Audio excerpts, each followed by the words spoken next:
வரம் தரும் நேரம். அன்பு நேயர்களுக்கு வணக்கம். 6 எண்களின் பிறந்த தேதிக்கான எண் கணிதம். 9 எண்களிலும் இயற்கையிலேயே அதிர்ஷ்டசாலிகளான 6ஆம் எண்காரர்களை பற்றி பார்ப்போம். இந்த உலகத்தை பற்றி மட்டுமே நினைப்பவர்கள் இவர்கள்தான். பூர்வ ஜென்மம், அடுத்த ஜென்மம் போன்றவற்றில் அதிகம் நம்பிக்கையில்லாதவர்கள். அது மட்டுமல்ல, அப்படி பேசுபவர்களைக் கண்டால் கிண்டலும் குதர்க்கமும் செய்வார்கள். இன்பம், பணம், சுகமான அனுபவங்கள் நோக்கிலே இவர்கள் ஓடுவார்கள். சுயநலம் மிகுந்தவர்கள் இவர்கள்தான்.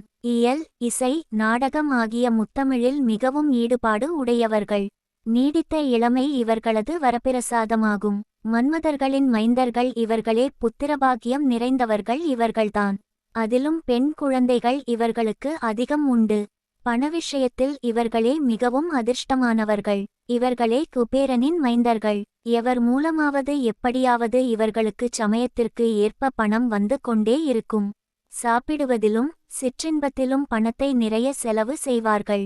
ஆனால் மற்ற பொதுவான விஷயங்களிலும் அடுத்தவர்களுக்கு லாபம் இல்லாமல் உதவுவதிலும் மிகுந்த கஞ்சத்தனம் பார்ப்பார்கள். இந்த 6 எண்காரர்கள் சிற்றின்பத்தில் மிதமாக இருக்க பழகிக் கொள்ள வேண்டும். 6 எண் பலம் குறைந்தால் கடவுள் சாத்திரங்கள் மீது மிகுந்த அவநம்பிக்கை கொள்வார்கள். ஸ்திரீலோலராகி விடுவார்கள். அடிக்கடி மற்றவர்களிடம் பணம் வாங்குவார்கள். ஆனால் திருப்பிக் கொடுக்கும்போது மட்டும் இழுத்து பிடித்துத்தான் கொடுப்பாப்பவுண்டு. இவர்கள் தங்களது நேரத்தை காதல், கவிதை, கதை, வசனம், சினிமா, கருவிகள் என்று வீணாக்குவார்கள். தங்களது சபல புத்தியின் காரணமாக பல அன்பர்கள் எண்ணாத எண்ணமெல்லாம் எண்ணி ஏங்கி பல முயற்சிகள் செய்து பல துன்பங்களை அடைகின்றனர். மனத்தில் பலவகை குணங்கள், பொறாமைகள், மற்றவர்களை புண்படுத்தும் குறும்பு பேச்சுகள் இவர்களுக்கு உண்டு.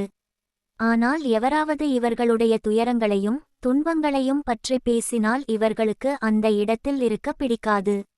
இவர்களுக்கு ஓரளவு கோப குணமும் உண்டு. கோபம் வரும்போது முரட்டுத்தனமாக நடந்து கொள்வார்கள். Please subscribe our channel and press bell button for notification.